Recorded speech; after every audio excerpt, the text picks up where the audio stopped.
नमस्कार मित्रांनो, हरेश अकॅडमीमध्ये आपल्या सर्वांचं या ठिकाणी सहर्ष स्वागत आहे. मित्रांनो, पोलीस पाटील चालू घडामोडी प्रश्न संच भाग 2 मध्ये आपल्याला या ठिकाणी 15 प्रश्न आणि त्यांची उत्तरं बघायची आहेत. परंतु तत्पूर्वी जर तुम्ही आमच्या चॅनलवर नवीन असाल तर आमचं चॅनल लाईक करा, सबस्क्राईब करा आणि जास्तीत जास्त विद्यार्थ्यांच्यापर्यंत ते शेअर करा. आणि सगळ्यात महत्त्वाची गोष्ट की मित्रांनो, आपला जो 7वीचा प्रश्नसंच आहे, तो 7वीचा प्रश्नसंच या ठिकाणी तयार झालेला आहे. आज संध्याकाळी त्याचा व्हिडिओ या ठिकाणी अपलोड करण्यात येईल. त्यामधले जे जीकेचे प्रश्न आहेत, ते जीकेचे प्रश्न तुम्ही चांगल्या पद्धतीने तोंडपाठ ठेवायचे आहेत. बरेचसे प्रश्न या पुस्तकातून या परीक्षेसाठी येणार आहेत. त्याचसोबत ज्यांना टेस्ट सीरीज घ्यायची आहे, बऱ्याच विद्यार्थ्यांचे या ठिकाणी मेसेजेस येतात, कॉल येतात, परंतु सर्वांचे कॉल, मेसेजेस उचलणे शक्य होत नाही कारण हे प्रश्नसंच तयार करणं महत्वाचं आहे. आपल्याकडे 14 दिवस राहिलेले आहेत आणि या 14 दिवसांमध्ये तुम्हाला चालू घडामोडी त्याचबरोबर उद्यापासून आपण गणिताची सुद्धा सीरीज घेणार आहे. या गणिताच्या सीरीजमध्ये जे काही बेसिक गणित आहे, ज्याच्यावरती प्रश्न येण्याची शक्यता जास्त आहे, अशा पद्धतीचे गणित आपण घेणार आहे. म्हणून मित्रांनो, ज्यांना खरोखर गणितामध्ये पैकीच्या पैकी मार्क्स काढायचे आहेत, त्यांनी टेस्ट सीरीजमध्ये दिलेले जे 16 व्हिडिओ आहेत, ते 16 व्हिडिओ अतिशय बारकाईने बघा. ते 16 व्हिडिओ बघितल्यानंतर तुम्हाला गणिताचा अभ्यास करण्याची गरज नाही. प्रश्न हे त्या टाइपचेच येणार, हे मी तुम्हाला या ठिकाणी 100% सांगतो. जास्त वेळ न लावता आपण आजच्या या प्रश्नसंचाला सुरुवात करूया. त्यामधला प्रश्न पहिला आहे बघा. मुंबई उच्च न्यायालयाचे मुख्य न्यायाधीशपदी कोणाची नियुक्ती झाली? ए आहे चंद्रशेखर, बी आहे राजशेखर, सी आहे श्री राजकुमार आणि डी आहे श्री राजेश कुमार. असं पाहिजे होतं इथं राजेश कुमार. तर याचं योग्य उत्तर आहे पर्याय क्रमांक ए, श्री चंद्रशेखर. आता मित्रांनो, मुंबई उच्च न्यायालयाचे हे मुख्य न्यायाधीश आहेत, परंतु कितवे मुख्य न्यायाधीश आहेत हे तुम्ही मला या ठिकाणी कमेंट बॉक्समध्ये सांगायचं आहे. कारण मित्रांनो, जर एखाद्या व्यक्तीची नियुक्ती झाली असेल तर ती कितवी व्यक्ती आहे याच्यावरती सुद्धा प्रश्न येतो. त्यामुळं या गोष्टी आपल्याला माहित असणं आवश्यक आहे. त्यानंतर प्रश्न क्रमांक 2 बघा. महाराष्ट्राचे मुख्य सचिव म्हणून खालीलपैकी कोणाची नियुक्ती करण्यात आली आहे? ए आहे चंद्रशेखर लखिना, बी आहे राजेश कुमार मीना, सी आहे हरिश्चंद्र पाटणकर आणि डी आहे सत्यजित कोलटकर. तर याचं योग्य उत्तर आहे पर्याय क्रमांक बी, राजेश कुमार लखिना.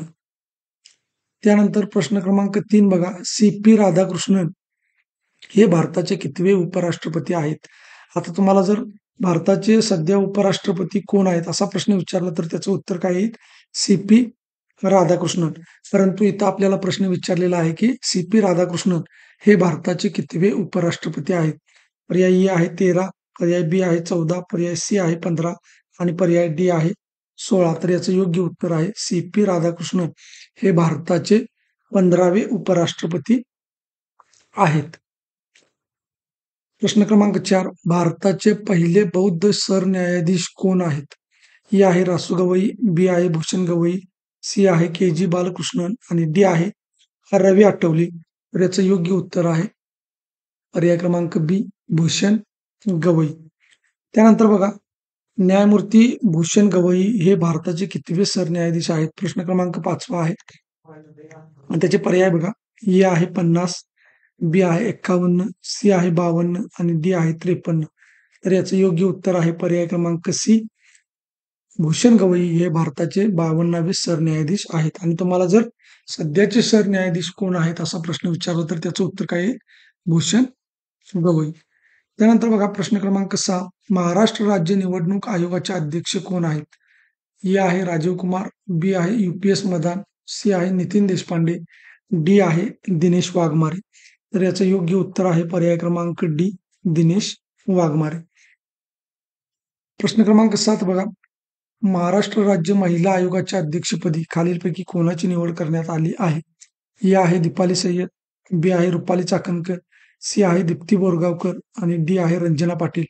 तर याचं योग्य उत्तर आहे पर्याय क्रमांक बी, रुपाली चाकणकर. मित्रांनो, ही जी प्रश्नांची PDF आहे, ती PDF तुम्हाला आपलं टेलिग्राम चॅनल आहे, ज्याची लिंक मी खाली डिस्क्रिप्शन बॉक्समध्ये आणि कमेंट बॉक्समध्ये दिलेली आहे. तिथे जाऊन तुम्ही क्लिक करून टेलिग्राम चॅनल आपलं जॉइन करू शकता. त्या ठिकाणी तुम्हाला ही पीडीएफ मिळून जाईल. त्यानंतर बघा, महाराष्ट्र इन्स्टिट्यूट फॉर ट्रान्सफॉर्मेशन म्हणजेच मित्राचे अध्यक्ष खालीलपैकी कोण आहेत? ए आहे देवेंद्र फडणवीस, बी आहे एकनाथ शिंदे, सी आहे अजित पवार आणि डी आहे दिलीप वळसे पाटील. तर याचं योग्य उत्तर आहे पर्याय क्रमांक ए, देवेंद्र फडणवीस. त्यानंतर बघा, राज्य मानवी हक्क आयोगाच्या अध्यक्षपदी खालीलपैकी कोणाची नियुक्ती करण्यात आली आहे? ए आहे सुकुमार देवळे, बी आहे अजित कुमार बनसोडे, सी आहे दस्तगीर मुजावर आणि डी आहे के के तातेड.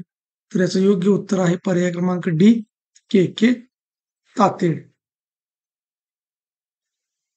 त्यानंतर राज्य लोकसेवा आयोगाचे अध्यक्ष खालीलपैकी कोण आहेत? ए आहे रजनीश सेठ, बी आहे रश्मी शुक्ला, सी आहे शंतनू पाठक, डी आहे विश्वजित कुलकर्णी. तर याचं योग्य उत्तर आहे पर्याय क्रमांक ए, रजनीश सेठ. प्रश्न क्रमांक 11 बघा, खालीलपैकी कोणता दिवस हा अभिजात मराठी भाषा दिन म्हणून साजरा केला जाणार आहे? ए आहे 2 ऑक्टोबर, बी आहे 3 ऑक्टोबर, सी आहे 4 ऑक्टोबर आणि डी आहे 5 ऑक्टोबर. तर याचं योग्य उत्तर आहे पर्याय क्रमांक बी, 3 ऑक्टोबर. त्यानंतर प्रश्न क्रमांक 12 बघा, रायगडवाडी हे नाव देण्यात आलेले छत्री निजामपूर गाव खालीलपैकी कोणत्या जिल्ह्यात आहे? पर्याय ए आहे पुणे, बी आहे रायगड, सी आहे सिंधुदुर्ग, डी आहे रत्नागिरी. तर याचं योग्य उत्तर आहे पर्याय क्रमांक बी, रायगड. आता मित्रांनो, तुम्हाला जर असा प्रश्न विचारला की रायगडमध्ये रायगडवाडी हे नाव देण्यात आलेले गाव खालीलपैकी कोणते आहे? तर त्याचं उत्तर काय येईल? छत्री निजामपूर. त्यामुळं हे गाव तुम्ही चांगल्या पद्धतीनं लक्षात ठेवायचं आहे. प्रश्न क्रमांक 13 बघा, भारताचा पहिला AI कॅम्पस कोणत्या राज्यात उभारला जाणार आहे? ए आहे मध्य प्रदेश, बी आहे उत्तर प्रदेश, सी आहे आंध्र प्रदेश, डी आहे महाराष्ट्र.